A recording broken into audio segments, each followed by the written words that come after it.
Hey guys, it's the morning of Monday, the 11th of November 2024. I'm here in Wellington City, capital city of New Zealand, at the bottom of New Zealand's North Island.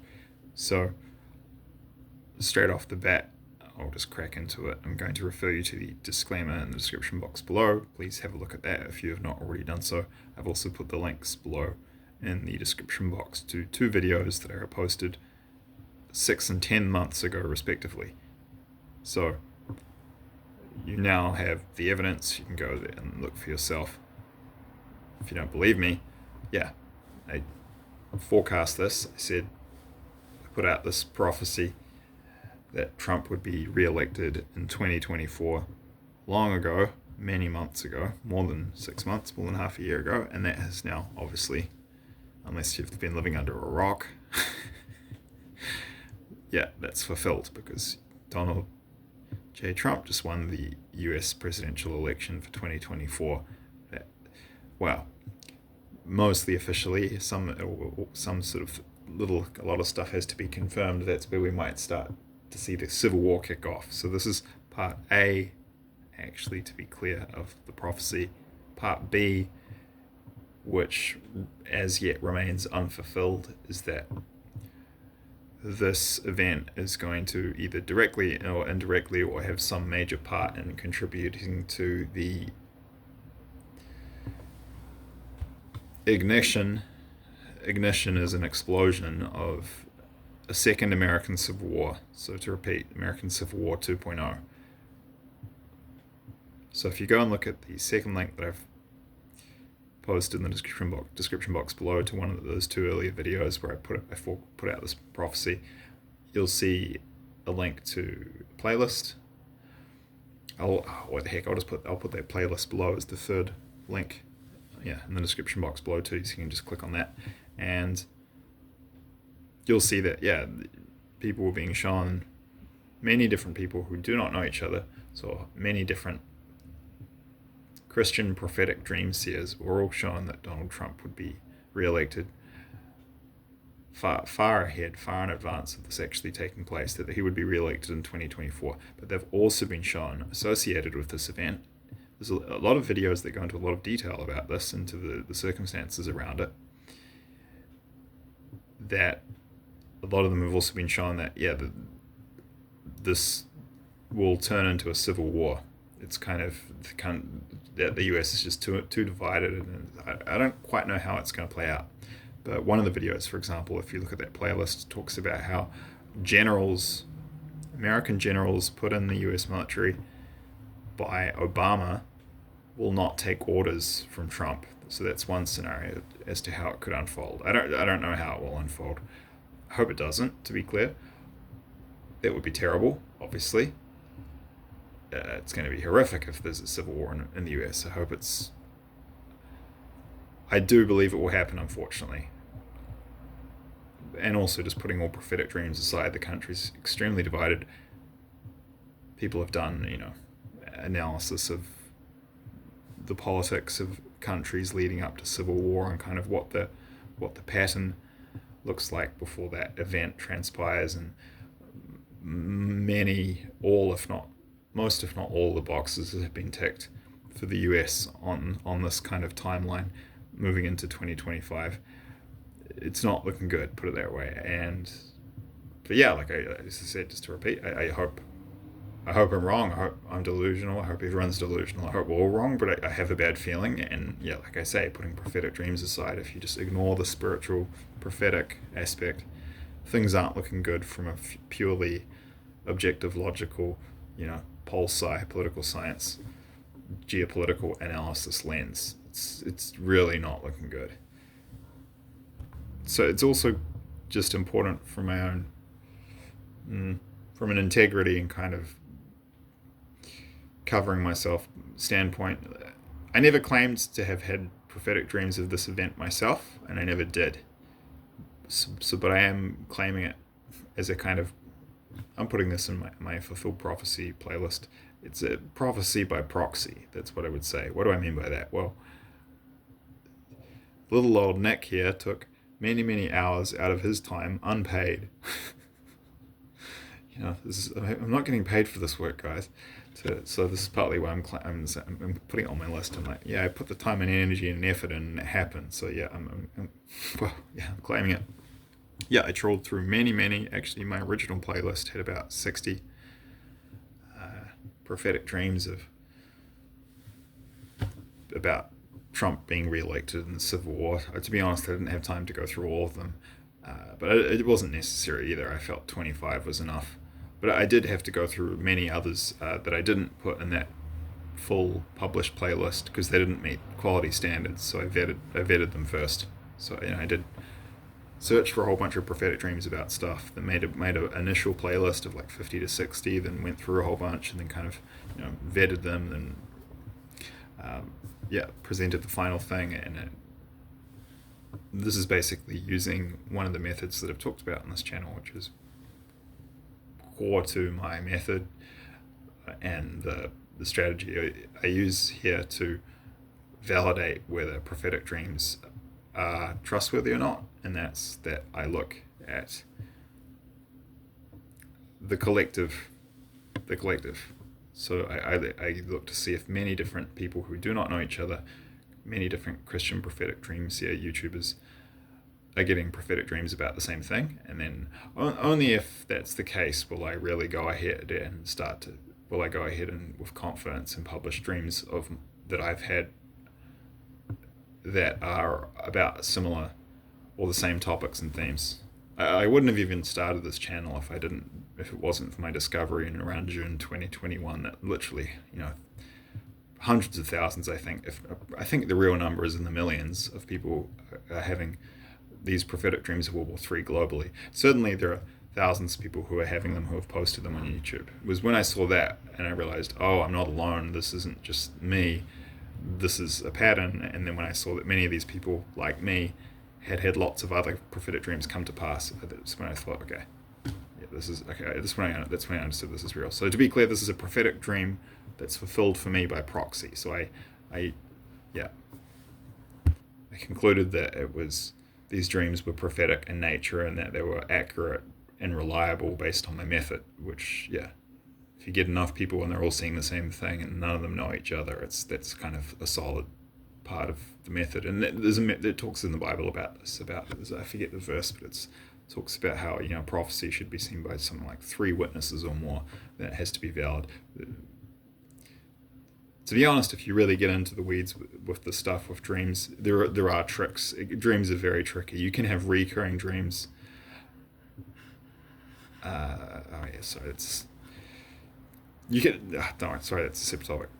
Well, not really. I will say, I used to think there's a rule that if the dreams happen more than 3 times, then they're from God. Usually that's the case. There are actually exceptions to that. That's where dreams can be very, very tricky. If you have fears or attachments or desires about certain things, then like demonic spirits can trick you and they can break the recurring dream rule. But usually recurring dreams are from God.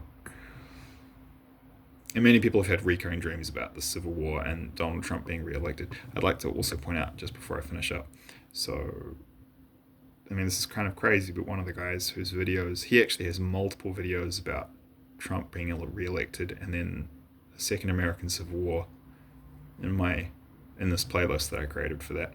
So he has a channel called The Watchman's Circle. I forget his name. He's of Haitian descent. So he's an African guy, and nice guy. I've talked to him in comments here on YouTube, and he's a pretty humble, sincere, salt of the earth type Christian, but he's the real deal. And he, interestingly, has a long track record of accurate prophetic dreams, in the sense, accurate. They came true. And you can see that on his YouTube channel. And I'll put a link in the description box below. This was crazy. He was actually shown who would win the Soccer World Cup a few days before it happened.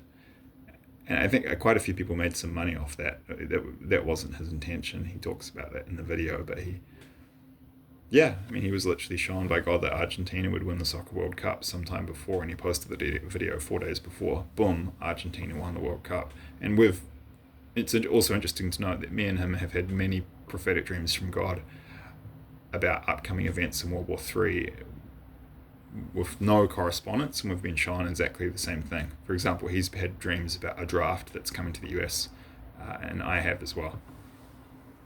And he's had many dreams about the invasion of the US by Russia and China and other countries, just like I have. In the second video I posted about this 6 months ago, I should also mention to finish up, I talked about this film Civil War, directed by Alex Garland. At the time it was coming out in a month or two, and I recommended people go see it to have a look, to get a sense of what Civil War might be like in the US if it happens. And I did actually go and see that film in the theatre in Blenheim, actually, the town of Blenheim. Put a link in the Google Maps to anyone who's interested in the description box below to see where that is. It's in the northern part of the South Island in a district called Marlborough, where most of New Zealand's wine is grown. It was nice, actually. Pretty much had the theatre to myself. And then I met this cool South African Christian mystic afterwards who'd been picking up on my energy, and we had this exchange where he gave me some tips about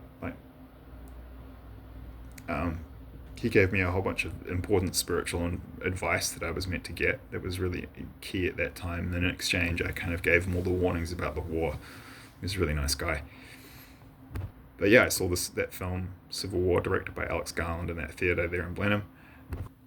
And yeah, I would recommend it.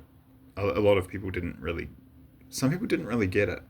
For example, there's a guy named The Critical Drinker here on YouTube who does quite funny reviews, but he described it as something like light sound and fury signifying nothing. But he didn't really get it.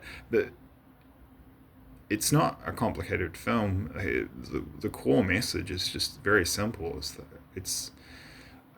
I saw a comment on YouTube about it, and there was an American war veteran who had seen it, and he basically said a lot of people who think, this is a really important message, and this is a good message to finish the video on.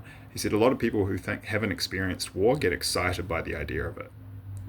But it's because they haven't experienced it. If you've experienced war, you know how horrible it is, and you know this is not what we want. And so the movie is very brutal and kind of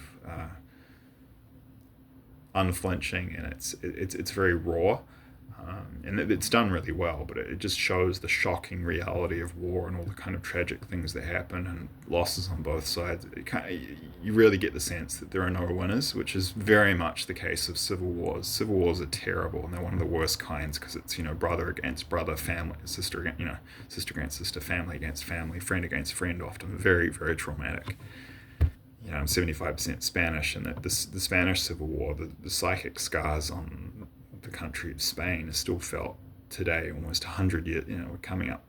We're not too far shy of 100 years, a century after that war finished. Well, it's around 80 years, 90 years rather, but they're still felt today. It's still, people are still many cases raw or cut up about it. It's still a sensitive topic, almost a century later. Yeah, and I've noticed that to finish off also. It's interesting being bicultural, part Kiwi, part so they're Anglo-Saxon, part European. But I'm more European, more 75% Euro, and I feel more European. But I like both. I like being both, even though I lean more European. You do see at the 5 Anglo-Saxon countries, people are a lot, in general, more immature in their approach to war. They get excited by it. A lot of them like to fight. They like to instigate fights.